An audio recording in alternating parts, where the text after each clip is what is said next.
بسم اللہ الرحمن الرحیم۔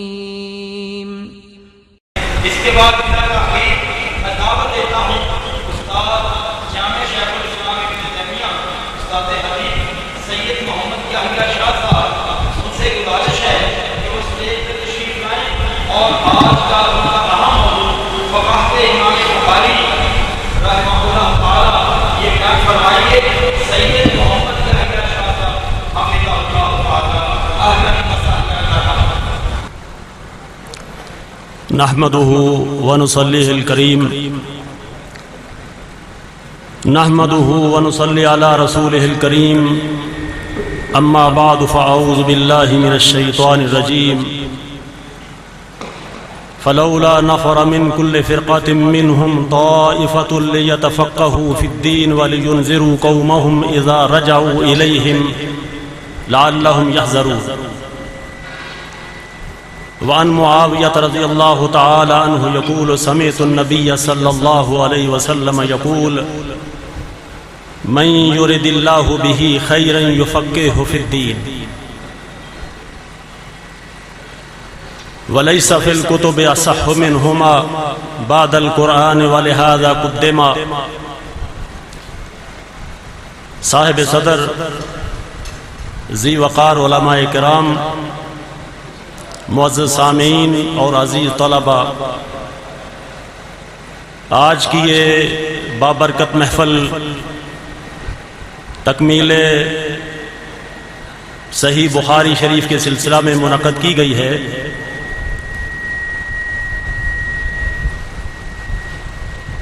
اس بابرکت مجلس میں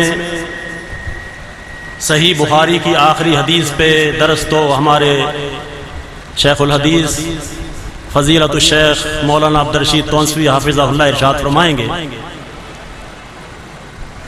میں آپ کے سامنے سیرت و فقاہت امام بخاری کے سلسلے میں کچھ گزارشات پیش کروں گا انشاءاللہ۔ سامعین کرام، اللہ تعالیٰ نے امام الانبیاء خاتم النبیین شافع روز محشر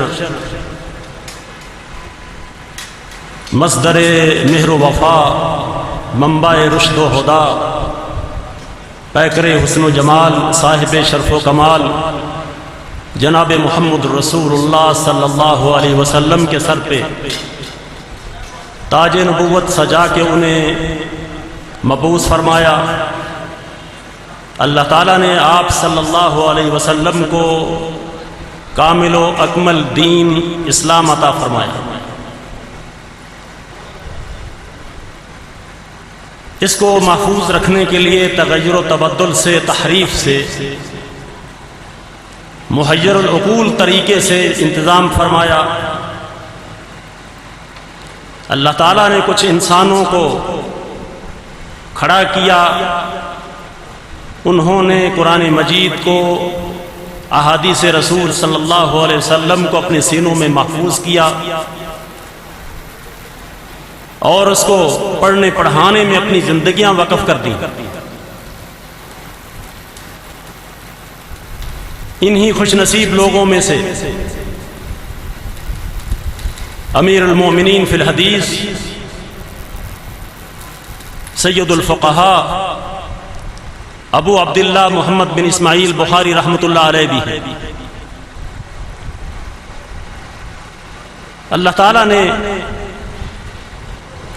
قرآن و حدیث کی محبت بچپن میں ہی ان کے دل میں ڈال دی تھی۔ امام بخاری رحمۃ اللہ علیہ نے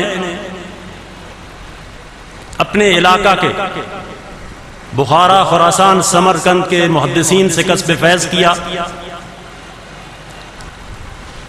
اس کے بعد آپ علمی پیاس بجھانے کے لیے حرمین حجاز گئے، وہاں سے محدثین سے علم حاصل کیا۔ اس کے بعد آپ کوفہ، شام، بغداد، بصرہ، مصر ان علاقوں میں تشریف لے گئے اور مختلف شیوخ سے، محدثین سے آپ نے حدیث، فقہ اور دیگر علوم میں مہارت حاصل کی۔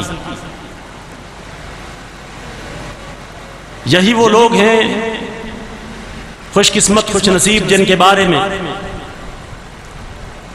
جناب محمد رسول اللہ صلی اللہ علیہ وسلم نے ہمیں یہ اطلاع دی ہے کہ من یرد اللہ بہ خیرا یفقہہ فی الدین، اللہ تعالیٰ جس کے ساتھ بھلائی کا ارادہ فرماتے ہیں اس کو دین کی سمجھ بوجھ عطا کر دیتے ہیں۔ تو امام بخاری رحمۃ اللہ علیہ نے یہ تمام علوم ان میں مہارت حاصل کرنے کے بعد جب آپ نے صحیح حدیثوں کو سقیم سے امتیاز کر لیا اور اہل رائے کی کتابوں کا بالاستیعاب مطالعہ کر لیا اور اسی طرح بصرہ کی کل حدیثوں کا استقصاء کر لیا، تو آپ مسند تدریس پہ تشریف فرما ہوئے، جلوہ افروز ہوئے۔ پڑھنے پڑھانے کے ساتھ آپ نے تصنیف و تالیف کا کام بھی جاری رکھا۔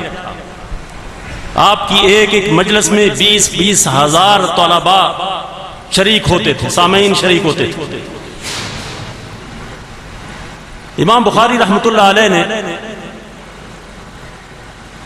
اپنی کتاب صحیح بخاری میں 6 لاکھ احادیث میں سے صحیح ترین حدیثیں اپنی شرائط کے مطابق جمع فرمائیں، جن کی تعداد بالتکرار 7397 بنتی ہے اور بلا تکرار 2602 بنتی ہے۔ یہ کتاب لکھنے کے بعد امام بخاری رحمۃ اللہ علیہ نے اپنی یہ کتاب اس دور کے رواج کے مطابق اپنے اساتذہ، شیوخ، نقاد اہل فن پہ پیش کی، جس طرح کہ علی بن مدینی ہیں، یحییٰ بن معین ہیں، احمد بن حنبل ہیں رحمہ اللہ وغیرہ۔ انہوں نے اس کتاب کی تحسین فرمائی اور اس کی صحت کی تصدیق کی۔ اسی لیے اس بخاری کو، صحیح بخاری کو اللہ تعالیٰ نے وہ مرتبہ اور مقام عطا کیا ہے، وہ شرف اور قدر و منزلت عطا کیا ہے جو اس کے علاوہ کسی اور کتاب کو حاصل نہیں ہوا۔ امام بخاری رحمۃ اللہ علیہ کی اس محنت کو اللہ تعالیٰ نے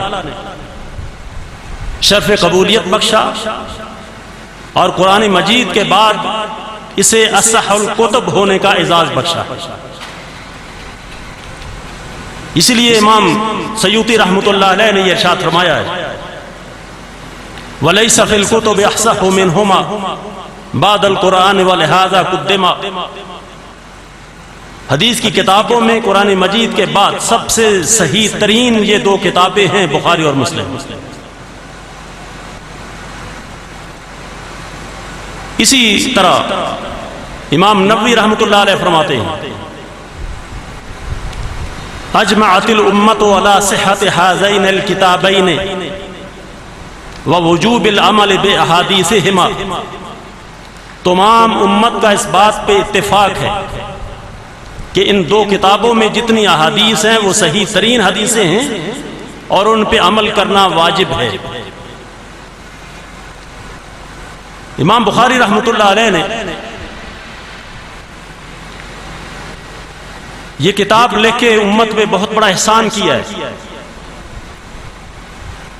کیونکہ یہ صحیح ترین احادیث کا مجموعہ ہے۔ امام بخاری کی یہ کتاب جہاں اس میں صحیح ترین احادیث اکٹھی کی گئی ہیں، صحت کا التزام، دقت نظر اور فقاہت میں یہ کتاب سب سے آگے نظر آتی ہے۔ امام بخاری رحمۃ اللہ علیہ کے بارے میں ان کے اساتذہ، ان کے ہم اثر اور ان کے تلامذہ سب اس بات کی گواہی دیتے ہیں کہ امام بخاری رحمۃ اللہ علیہ بہت بڑے فقیہ، بہت بڑے مجتہد تھے۔ حضرت العلامہ حافظ محمد گوندلوی رحمت اللہ علیہ فرماتے ہیں کہ کتاب بخاری محض حدیث کی کتاب نہیں ہے، محض ایک محدث اور فقیہ کی کتاب نہیں ہے، بلکہ یہ مجتہد گر کتاب ہے. یعنی جو بھی بندہ اس کتاب کو غور و تعمق سے پڑھ لے گا وہ خود مجتہد بن جائے. حضرات محترم، کیونکہ امام بخاری رحمۃ اللہ علیہ بہت بڑے فقیہ تھے، بہت بڑے مجتہد تھے، جس پہ ان کے اساتذہ بھی ان کے معترف ہیں، ان کے فضل و کمال کے، ان کی علمی بصیرت کے، ان کی فقاہت کے، ان کے ہم اثر لوگ بھی اس کے قائل ہیں.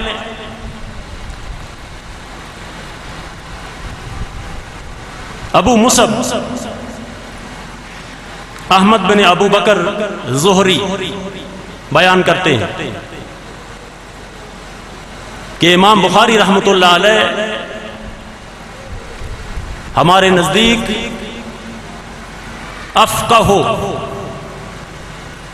و ابصر من احمد بن حنبل. یہ کون ہے؟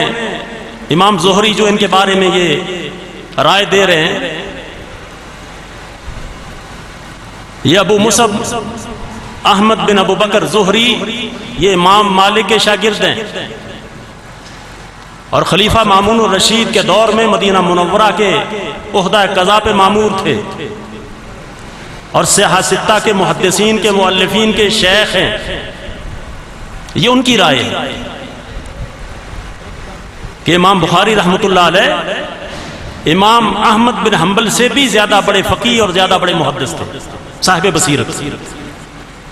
مجلس میں ایک بندے نے یہ اعتراض کیا کہ ابو مصعب آپ نے بہت مبالغہ آرائی کی ہے، جاوزت الحد، آپ نے حد سے تجاوز کر لیا. تو ابو مصعب فرمانے لگے لو ادرکت مالکن ونظرت الی وجہہ ووجہ محمد بن اسماعیل لقلت کلاہما واحد فی الحدیث والفقہ. اگر آپ امام مالک کو پا لیتے، ان کے چہرے کی طرف بھی دیکھتے اور ان کے چہرے کی طرف بھی دیکھتے، تو یقیناً آپ یہ اعتراف کرتے کہ دونوں ایک ہی ہیں حدیث میں، فقہ میں. اسی طرح ان کے بارے میں یہ بھی معروف ہے، ان کے ساتھی حاشد بن اسماعیل بیان کرتے ہیں کہ ہم شیوخ بصرہ کی درسگاہوں میں جاتے تھے، امام بخاری بھی ہمارے ساتھ ہوتے، لیکن ان کو لکھنے سے کوئی تعلق نہیں تھا. کچھ دن گزر جانے کے بعد ہم نے انہیں سمجھانا چاہا اور کہا کہ آپ اپنا ناحق وقت ضائع کرتے ہیں، لکھتے نہیں ہیں آپ سنتے رہے. جب ہماری باتیں سن کے آپ تنگ آ گئے تو ایک دن آپ کہنے لگے قد اکثرتم علیہ، تم نے مجھے بہت زیادہ کہہ لیا ہے، لاؤ اپنے اجزاء نکالو اور مجھے سناؤ. کہتے ہم ساتھیوں نے اپنے اجزاء نکالے، حدیثیں سنانی شروع کی. ان اجزاء میں 15,000 سے زائد حدیثیں تھیں جو امام بخاری رحمۃ اللہ علیہ نے سننے کے بعد تمام حدیثیں دہرا دیں، اپنے حفظ سے دیں، یہاں تک کہ اپنے اجزاء کی تصحیح ان کے حفظ سے زبانی سنانے کی وجہ سے کی. اس قدر اللہ تعالیٰ نے ان کو قوت حافظہ عطا کی تھی، اس قدر یہ بڑے صاحب بصیرت فقیہ تھے، اللہ تعالیٰ نے ان کو بے شمار خوبیاں عطا کی تھی. آپ متقی و پرہیزگار بھی تھے، زاہد و عابد بھی تھے، شب زندہ دار بھی تھے، متقی بھی تھے، ورع قناعت، یہ آپ کی خوبیاں تھیں جو اللہ تعالیٰ نے آپ کو عطا کی تھی. اسی طرح آپ کے دور میں بصرہ والوں نے بھی، سمرقند والوں نے بھی بہت ساری جگہوں پہ ان کے امتحان بھی لیے گئے. لیکن سب لوگوں نے امتحان لینے کے بعد یہ اعتراف کیا کہ امام محمد بن اسماعیل رحمۃ اللہ علیہ، امام بخاری، اللہ تعالیٰ نے ان کو بہت قوت حافظہ عطا کی ہے، ان کی بصیرت کا، ان کے کمال علم کا ان سب لوگوں نے اعتراف کیا۔ حضرات محترم، امام بخاری رحمۃ اللہ علیہ کے اساتذہ بھی، آپ کے تلاميذ بھی، آپ کے ہم اثر بھی آپ کی اس کتاب کی خصوصاً اور آپ کے کمالات کی تعریف کرتے ہیں، داد تحسین دے چکے ہیں۔ حضرات محترم، امام بخاری رحمۃ اللہ علیہ کے بارے میں ان کے شاگرد امام مسلم رحمہ اللہ ایک دفعہ انہوں نے کوئی حدیث آپ کے سامنے بیان کی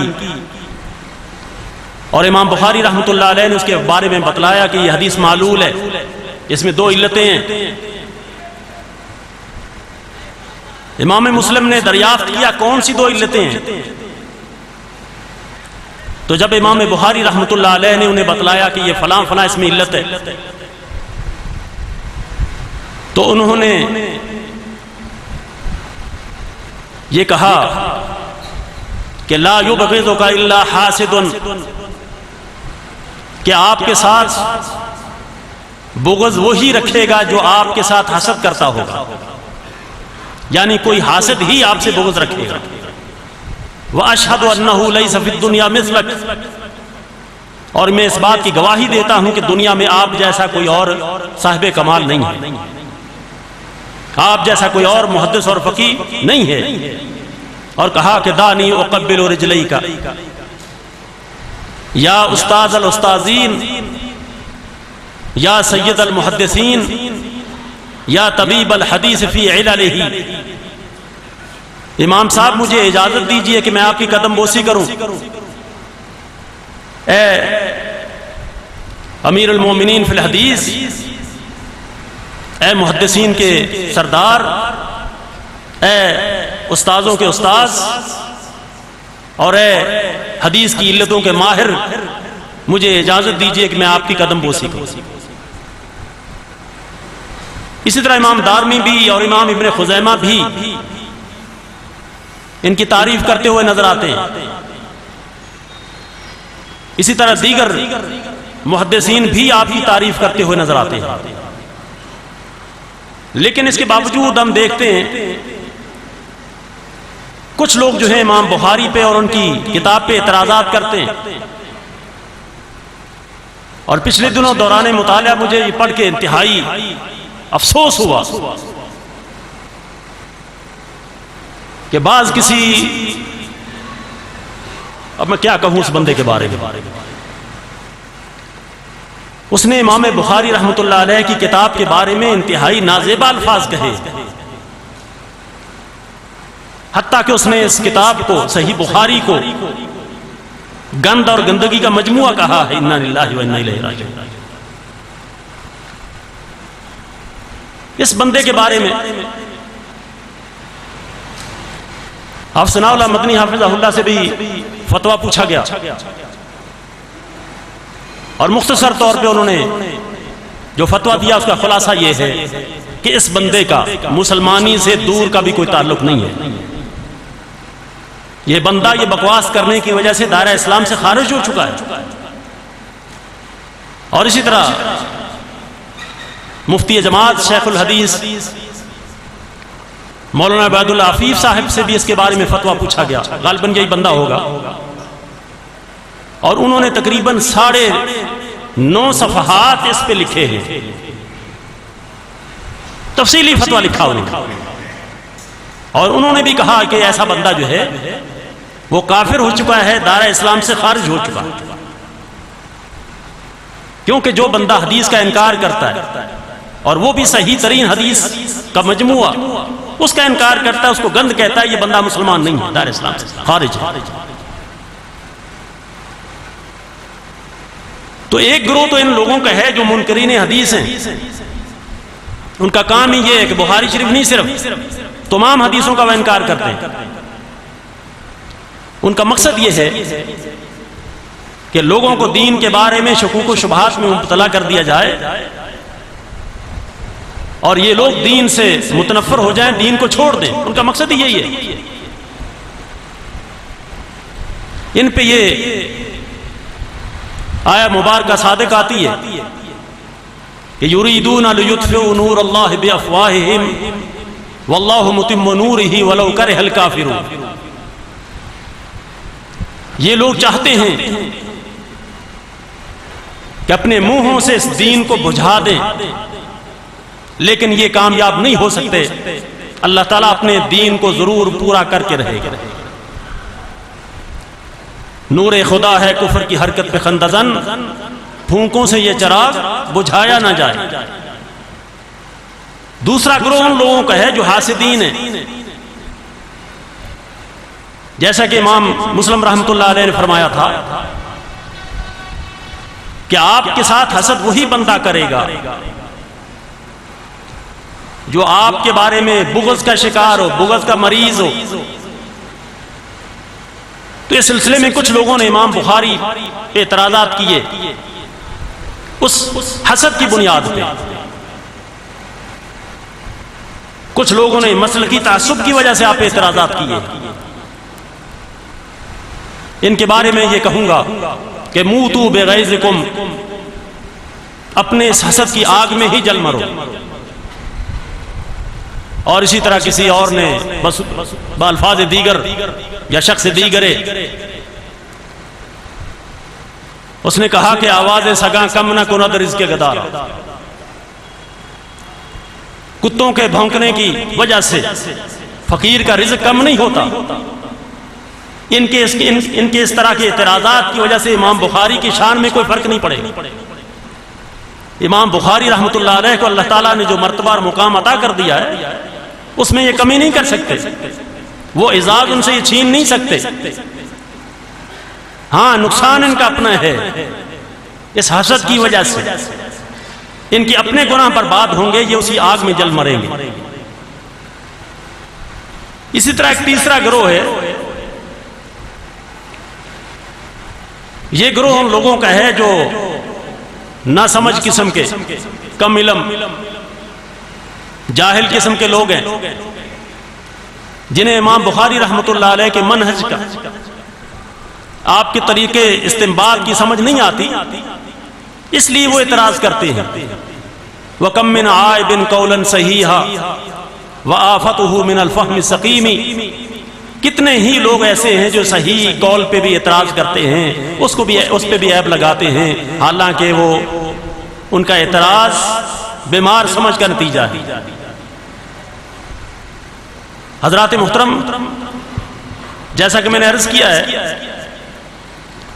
امام بخاری رحمۃ اللہ علیہ پہ جن لوگوں نے لا علمی، جہالت کی بنا پہ اعتراضات کیے ہیں، علماء نے الحمدللہ ان اعتراضات کے جوابات دیے ہیں، بڑے شافی جواب دیے ہیں، اور اس بارے میں انہوں نے مستقل کتابیں لکھی ہیں. امام بخاری رحمۃ اللہ علیہ کا دفاع کیا ہے. جیسا کہ میں نے عرض کیا ہے، امام بخاری رحمۃ اللہ علیہ کے منہج کو سمجھنا آسان نہیں ہے، کیونکہ ان کے تراجم ابواب جو ہیں وہ ان کی فقاہت کی دلیل ہیں. اسی لیے ان کے بارے میں یہ قول مشہور ہے، فقہ البخاری فی تراجم. امام بخاری کی فقاہت ان کے تراجم ابواب میں موجود ہے. امام بخاری رحمۃ اللہ علیہ کے منہج کو سمجھنے کے لیے ہمیں یہ بات ذہن میں رکھنی چاہیے کہ امام بخاری کا منہج دو طرح کا ہے. ایک ہے جس کا تعلق سند کے ساتھ، اور ایک منہج جس کا تعلق تراجم ابواب سے ہے، آپ کی فقاہت کے ساتھ، اور اس میں بھی پھر ایک ظاہری منہج ہے اور ایک مخفی منہج ہے. تو بعض دفعہ کسی دیکھنے والے کو ترجمہ الباب کی سمجھ نہیں آتی، اس کے دلائل کی سمجھ نہیں آتی، تو وہ اس وجہ سے اعتراض کر دیتا. تو یہ ان کی اپنی کم علمی کی وجہ سے ہے، یہ ان کی اپنی جہالت ہے. امام بخاری رحمۃ اللہ علیہ کی شان بہت بلند و بالا ہے. امام بخاری رحمۃ اللہ علیہ کے منہج کو سمجھنے کے لیے بڑے غور و فکر کی ضرورت ہے. اس سلسلے میں محدث عبدالحق ہاشمی مکی رحمۃ اللہ علیہ نے ایک کتاب لکھی جس میں انہوں نے اس پہ تفصیلی بحث کی ہے، اور انہوں نے لکھا ہے کہ امام بخاری رحمۃ اللہ علیہ حدیث مقرر لانے میں بھی ان کے بعض مقاصد ہوتے ہیں، اور وہ 7 قسم کے مقاصد انہوں نے ذکر کیے ہیں، جن میں سے بطور مثال ایک مقصد ان کا یہ ہے کہ راوی کے تعلق سے کوئی شبہ لوگوں کے ذہن میں ہوتا ہے تو اس کو زائل کرنا ان کا مقصد ہوتا ہے. اسی طرح ایک اور مثال انہوں نے دی ہے متن کے منہج کے تعلق سے، تراجم ابواب کے تعلق سے، کہ امام بخاری رحمۃ اللہ علیہ نے اس سلسلے میں بھی تقریباً 48 نکات کو مد نظر رکھا ہے. اس میں ایک مقصد ان کا یا ایک نقطہ یہ ہے کہ امام بخاری رحمۃ اللہ علیہ بعض دفعہ عموم اضافت سے استدلال کرتے ہیں، مسائل کا استخراج کرتے ہیں. چونکہ امام بخاری رحمۃ اللہ علیہ بہت بڑے فقیہ تھے، مجتہد تھے، اس لیے حدیث کے متن سے بہت سارے مسائل کا استخراج کرتے تھے، اور پھر ان کو مختلف ابواب میں مختلف جگہوں پہ ذکر کرتے تھے، الگ الگ نقطہ وہاں پہ بیان کرتے تھے. اسی سلسلے میں انہوں نے ایک مثال دی ہے کہ امام صاحب نے اپنی صحیح بخاری میں ایک باب قائم کیا ہے کہ اذا فاتہ العید یصلی رکعتین وکذالک من کان فی البیوت من النساء. اس عموم اضافت سے انہوں نے یہ مسئلہ اخذ کیا ہے کہ اس میں اور لوگ بھی شامل ہیں، اور اس باب کے تحت وہ حدیث لائے ہیں وَهَذَا عِيدُنَا أَهْلِ الْإِسْلَامِ. ایک اور حدیث انہوں نے ذکر کی ہے جس سے ان کا مقصود یہ ہے کہ یہ جو عید کی اضافت کی گئی ہے اہل اسلام کی طرف، یہ اضافت عمومی ہے، یہ عام اضافت ہے. اس میں گھر میں جو افراد موجود ہیں، بستی والے، گھروں میں معذور اور مریض افراد جو موجود ہیں، حتیٰ کہ عورتیں، وہ بھی اس عموم میں شامل ہیں. اس لیے ان کے لیے بھی عید نماز کی مشروعیت ثابت ہوتی ہے. تو اس طرح کا امام بخاری کا منہج ہے، اسے استدلال کرتے ہیں امام بخاری، جو ان لوگوں کو سمجھ نہیں آتا اس لیے اعتراضات کرتے ہیں. لیکن امام بخاری رحمۃ اللہ علیہ کی شان اس سے کہیں زیادہ بلند ہے. اللہ تعالیٰ سے دعا ہے کہ اللہ ہمیں نیک اعمال کی توفیق نصیب فرمائے. اللہ تعالیٰ ہمیں امام بخاری رحمۃ اللہ علیہ کی صحیح ترین کتاب کو سمجھنے کی اور اس کے مطابق عمل کرنے کی توفیق عطا فرمائے. وما علینا الا البلاغ. ماشاءاللہ، یہ تھے جامعہ شیخ الاسلام ابن تیمیہ میں حدیث مبارکہ کے مدرس سید محمد یحییٰ شاہ صاحب حافظہ اللہ تعالی، جو فقاہت امام بخاری کے اہم ترین موضوع پہ اپنی علمی گفتگو سے حاضرین کو فیضیاب کر رہے تھے. ہم اپنے آنے والے معزز مہمانوں کو دل کی گہرائیوں سے خوش آمدید کہتے ہیں. مرکزی جمعیت اہل حدیث کی طرف سے محترم جناب پروفیسر تنویر قاسم صاحب اور محترم عبدالغفور لطفی صاحب حافظہم اللہ کی تشریف آوری پر تہ دل سے ان کے شکر گزار ہیں اور انہیں خوش آمدید کہتے ہیں.